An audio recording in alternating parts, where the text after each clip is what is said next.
We tend to think we have to make massive changes to hit our big goals.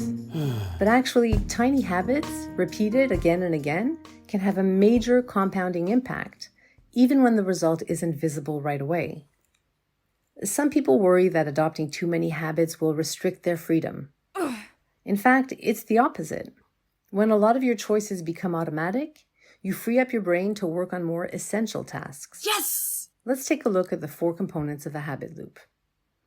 The cue attracts your brain's attention to a potential reward and prompts a craving for that reward. The craving gives you the motivation and the desire for a change. Oh, not. The response is the action you take to satisfy the craving, and the reward is the benefit you receive from taking the action. All these elements have to line up for a habit to stick. Now, to create a new habit, follow the 4 laws of behavior change. Let's take a closer look. First, make the cues visible and hard to ignore. A few tricks. Set an implementation intention for where and when you will act.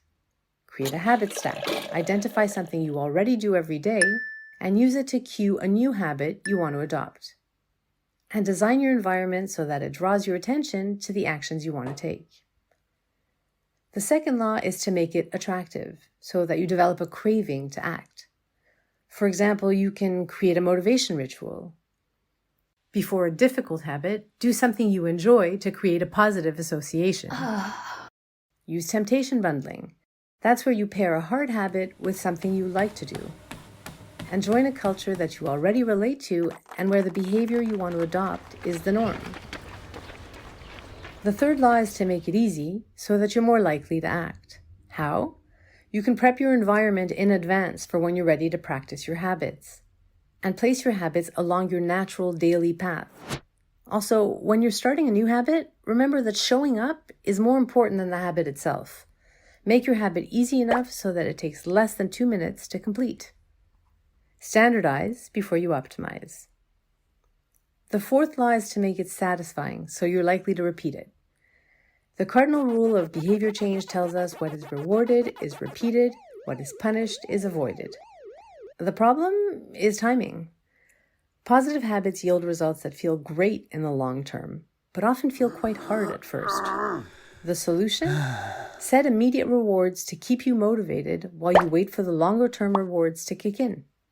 One way to do that is to track your habits so that you can feel the satisfaction of marking them done and feel motivated to maintain your streak. Of course, this framework can also be used for breaking a bad habit by making it invisible, unattractive, difficult to act on, and unsatisfying.